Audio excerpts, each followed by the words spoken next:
Okay, Maui bought a house for 230,000. He made 10% down payment and finance the balance through a bank for 30 years.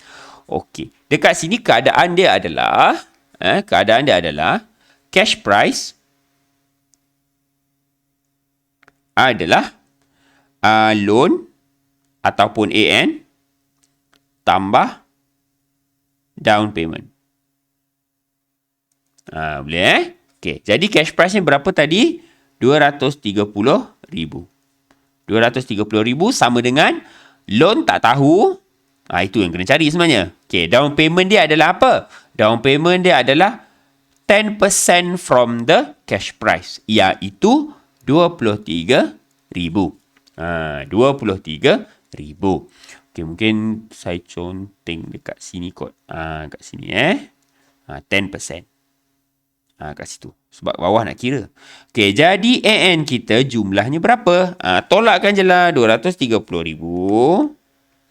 Okey. Tolak 23,000. Salah. 23,000. Jadi 207,000. 207,000. Okey, jadi ini adalah AN dia. Tapi baru kira AN. Belum lagi nak kira yang lain. Okey. Through a bank for 30 years. Jadi, kat sini dia bagi tahun. So, 30 lah. If the interest rate, kat sini dia bagi tahu 7.5. Okay, jadi 0.075, sorry. Salah. Okay, so 0.075. Tapi kalau, if you ask me, beli rumah 7.5 tinggi ni. Aku tak tahu bank apa dia pakai. Selalu bank paling pun 4 atau 5. Tak pun sekarang dah turun sebab COVID. Dia dah jadi 3 lebih. Okay. Compounded monthly jadi M adalah 12. Find the monthly payment Maui made settle the loan. How much the total interest charge? Okay. Now, let's calculate untuk A. Find the monthly payment that he has to make. Okay. So, masukkan dalam rumus AN. 207,000 equals R. R yang kena cari. Okay. Lepas tu, masukkan dalam rumus AN. AN 1 dekat depan. Tolak kurungan. Kuasa negatif. Kuasa negatif. 1 plus pecahan 1 plus 1. Bawah tak ada. Bawah tak ada 1 plus. Aku silap. Pecahan saja. Sorry. Okay, now, what is the interest rate? 0.075. 0.075.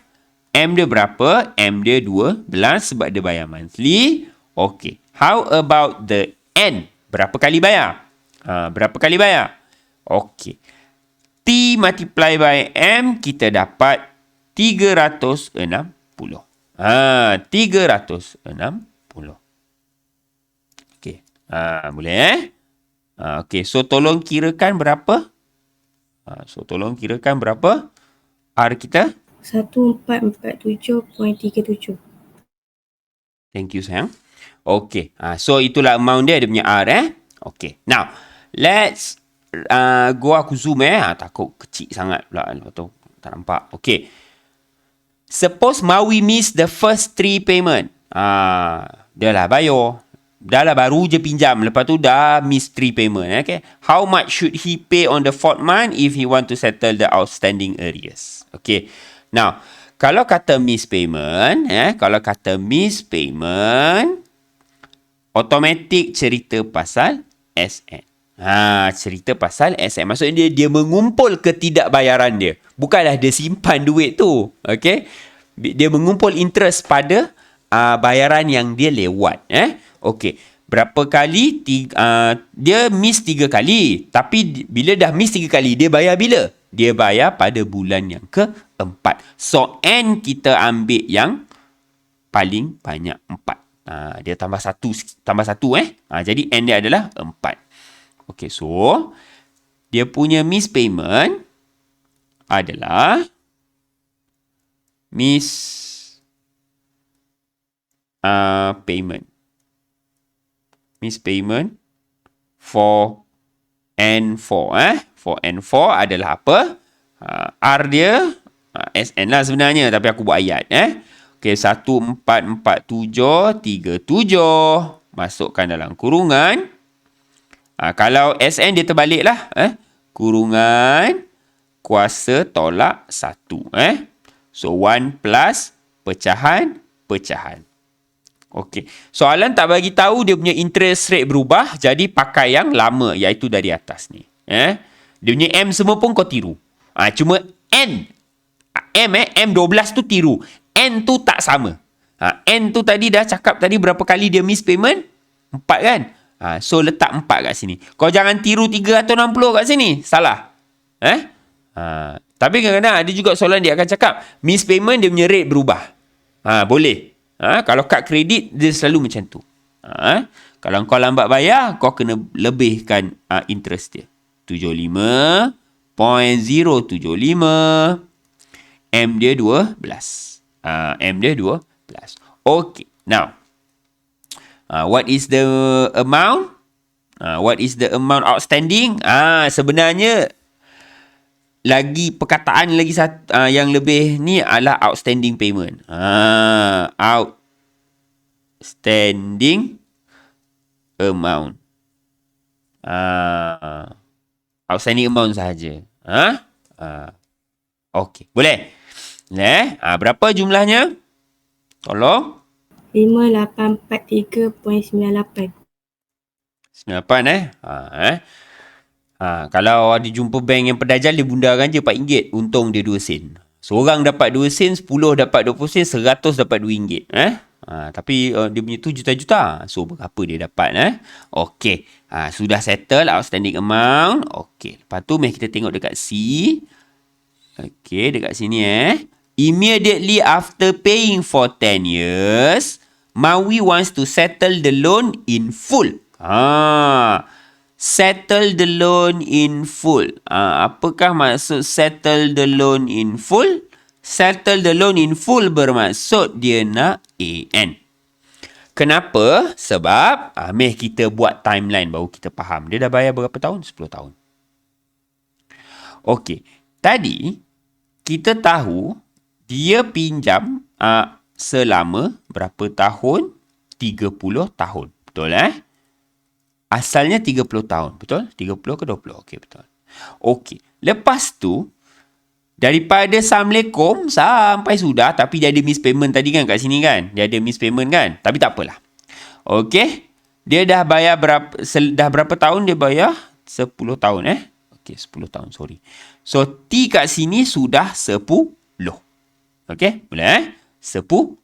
Jadinya, berapa lagi baki tahun yang tinggal kat sini? Berapa baki tahun yang tinggal dia belum bayar lagi? Bakinya adalah 30 tolak 10, 20 tahun. Ini dah bayar, kita tak nak tengok. Sekarang ni dia dah bayar. Dia nak pada ketika ini, saat ini, yang kalau tak nak panah tu, saya nak bayar lah. Settle lah. Saya nak settle bagi habis. Dia menang loteri kan? Nak bayar terus. Rumah terus. Malah fikir bayar bulan-bulan. Bayar untuk maintain je. Jadi, dia kena come up dengan duit pada waktu ini. Okay. And the only way amount of money at the end, at the start of period adalah AN. Dalam annuity ada dua keadaan sahaja. Sama ada awak ada duit sekarang, awak ada kosong kemudian, ataupun awak ada kosong sekarang, awak ada dapat duit kemudian. Ada dua keadaan sahaja. 1 dan 2. Kita tak boleh nak kata SN. Sebab duit tu bukannya sekarang. Duit tu sini. Tak boleh. Jadi dia bukan SN.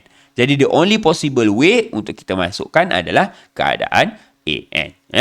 Okay, jadi duitnya sekarang adalah AN yang nak dikira. AN dia akan jadi sifar. Bulanannya tadi 144737. Betul ke 37?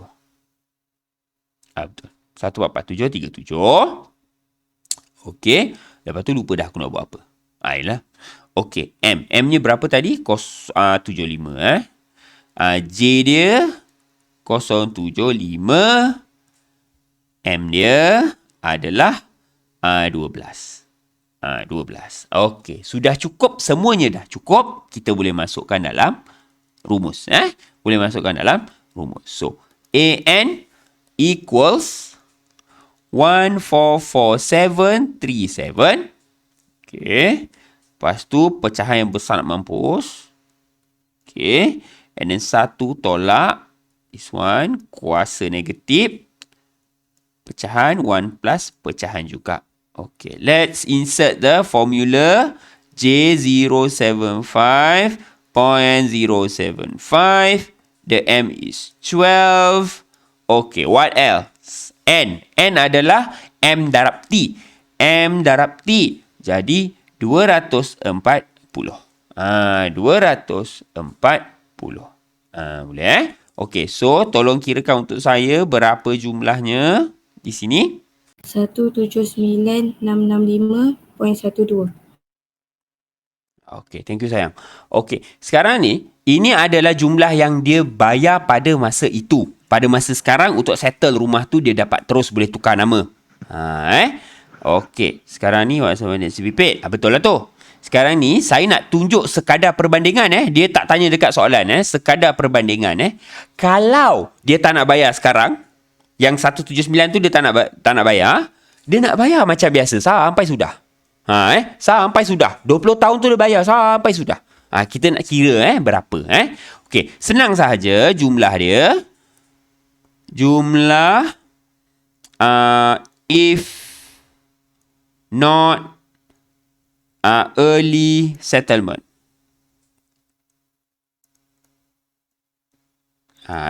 Jumlah dia adalah 14477 okey, darab berapa kali bayar tadi? 240 kali bayar. Okey, meh kita tengok berapa ringgit menatang tu.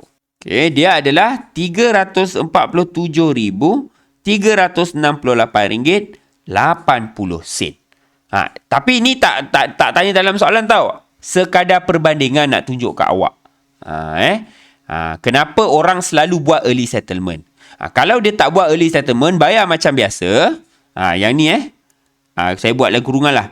Bayar macam biasa. Bayar macam biasa. Kalau dia bayar macam biasa 20 tahun, dia dah bayar pada bank 347,000. Tapi kalau dia bayar awal, dia dapat diskaun. Sampaikan jumlah yang dia perlu bayar adalah RM179,665.12. Nampak situ? Jauh beza nantilah manalah tahu kan. Kalau kamu dah start kerja nanti, pinjam kereta selama 5 tahun, pada 3 tahun pertama tu kamu kumpul duit. Ataupun kalau kamu buat 9 tahun for example, lama kan, panjang kan. Okay? Kamu kumpul duit sikit-sikit, bila kumpul duit kat ASB ke apa ke, dapatlah interest kan. Dapatlah dividen, betul tak? Jadi pinjam 9 tahun, pada tahun keempat for example, cuba tanya bank, saya nak early settlement, berapa saya kena bayar? Dia adalah jauh lebih murah, jauh lebih rendah daripada yang kamu bayar kalau kamu teruskan sampai habis loan. Jadi dekat situlah. Okay, so I think that's all.